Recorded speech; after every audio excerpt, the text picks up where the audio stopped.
Hi everybody, so this question says that the cotangent is undefined in the closed interval between negative 180 and 0. So now I just want to get my head wrapped around what it is that we're describing here as my domain. And notice it's a negative rotation here. So from 0 degrees I'm going backwards to negative 180, and I'm including both of those endpoints this time. Okay. Cotangent is undefined. Let's talk about that. Cotangent is undefined. Now, kind of hard to throw the word undefined into an equation. Doesn't really make sense, but let's just think about what that is implying.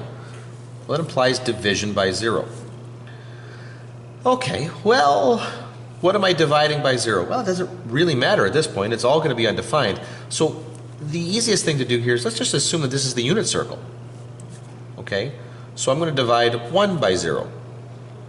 Now, think about what cotangent is, okay?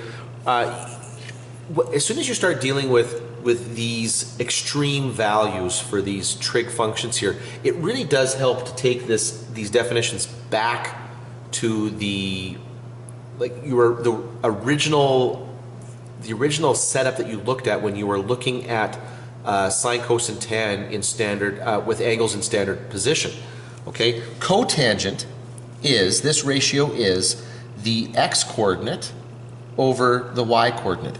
Okay, tangent is y over x, so cotangent would be x over y. So now when I do that, okay, I can compare these across here. I'm getting a situation here where x is equal to 1, y is equal to 0. Now, where does that occur? Where is this point here, 1 comma 0?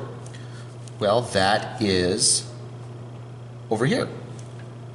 So the one angle that occurs for is going to be 0 degrees, when theta is equal to 0 degrees. Now, that, however, is not the only one. Now let's just think about this. It's showing up on the x-axis. Well, that implies, okay, that showing up maybe on this x-axis would be the same thing. Could I have done, would it have still been undefined if my cotangent had been defined as negative 1 over 0? And the answer is yes. Yes, that would have worked out just fine. X over y is equal to negative 1 over 0. That would have been this point right here, right?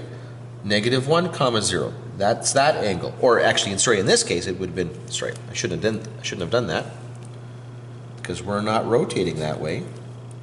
We're rotating this way. So theta here could have been negative 180 degrees. Those would have been the two angles there. Now, before you start thinking, well, wait a minute, if you can just do that, if you can just make the numerator whatever you want, couldn't I have made it positive 2, positive 10? And yes, you could have, but all that would do here is put you along the x-axis. That still corresponds, no matter how far out you go, still corresponds to an angle of 0 degrees. Same thing over here. If you plug whatever negative number you want here, you're just going to move further out or closer to the origin, but you're still going to be along that negative x-axis, and that always corresponds to negative 180 degrees. So yeah, we're just looking at here what would make cotangent undefined. The issue here is that the y-coordinate goes to 0, and that corresponds either to an angle along the positive x-axis or the negative x-axis.